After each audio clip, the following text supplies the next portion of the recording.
Assalamualaikum semua, bersama Datin Connie dijemput khas di sini. Welcome to Kokoci TV. Hari ini Datin Connie nak gosip-gosip sikit pasal Rizal Ibrahim dikecam kerana pergi ke gereja. Netizen jangan berfikiran kolot. Lawatan pempengaruh dan pencipta kandungan Rizal Ibrahim ke International Institute of Islamic Thought and Civilization (ISTEC) menimbulkan keraguan dalam kalangan netizen apabila rekaan dalaman institusi berkenaan dilihat persis rekaan dalam gereja. Sungguh pun Rizal telah pun menerangkan yang lokasi itu memang pada asalnya dibina mengikut rekaan sedemikian, namun masih ada yang meninggalkan komen mendakwa bangunan tersebut pernah dijadikan sebagai gereja suatu ketika dahulu. Disebabkan isu tersebut turut viral di Facebook, akaun The Patriots mengambil inisiatif berkongsi fakta dan mengulas dengan lebih terperinci mengenai rekaan yang ada pada ISTEC. Menerusi rajutan yang dimuat naik, The Patriots memberitahu yang seni bina ISTEC sebenarnya diinspirasikan daripada seni bina Andalusia, Morocco. Seni bina ini diambil agar kenangan dan inspirasi kegemilangan umat Islam di Sepanyol satu ketika dahulu dapat diulangi semula pada zaman moden. Institut ini sepatutnya kita umat Melayu kenal. Ia didirikan oleh Dr. Syed Muhammad Naqib Al-Atas, dirasmikan oleh Tun Mahathir pada 1991. Tapi sayang, saya jumpa komen-komen yang kata ia macam gereja dan hina institut yang berjasa pada perkembangan tamadun Melayu Islam kini.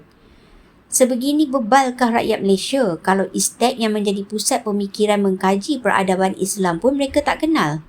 Pada hari ini, dinasti Nasriyah paling diingati sebagai negara Muslim terakhir di semenanjung Iberia setelah tumbangnya Granada kepada Kristian Sepanyol. Lebih utama adalah legasi yang ditinggalkan olehnya, terutama Alhambra. Seni bina Maghribi Andalusia pun kita tak kenal sehingga didabit sebagai gereja. Oh Alhambra, menangislah kau di Sepanyol sana dek kerana kejahilan anak bangsa aku, katanya. The Patriots menambah, bagi mereka yang berkeras ia merupakan seni bina gereja, Hagia Sophia yang terletak di Turki merupakan sejenis gereja yang ditukarkan menjadi masjid ketika zaman Al-Fatih. Hagia Sophia yang kita lihat sekarang di Turki itu sebenarnya dibina oleh Justinian sebagai pusat penyebaran ajaran Kristian di seluruh Eropah, menjadikan projek tersebut sebagai projek pembinaan terbesar dalam sejarah Empire Byzantine. Jadi, seni bina gereja tidak terikat sebenarnya. Kubah masjid yang kita pakai adalah asalnya digunakan awal oleh gereja Ortodoks Timur sebelum Uthmaniyah adaptasi sewaktu berlaku pertembungan tamadun dengan Rom Timur. Buktinya, beberapa binaan kubah orang Rom seperti Minerva Medica dan Pantheon dapat dilihat sehingga ke hari ini. Kemasukan agama Kristian ke dalam Empire Rom membuatkan hampir keseluruhan gereja mula menerima kubah. Maka tak pelik ketika era itu anda akan ternampak bangunan berkubah yang milik lambang salib.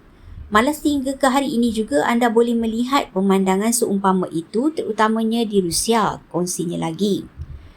Kemuncaknya adalah apabila penaklukan Konstantinopel dan pertukaran fungsi Hagia Sophia kepada masjid, orang Turki mula membina masjid sendiri menggunakan kubah. Sebagai empire Islam yang besar, tindak tanduk Uthmaniyah sentiasa menjadi ikutan kerajaan Islam lain walaupun cuba mengadaptasi kubah gereja ke dalam masjid.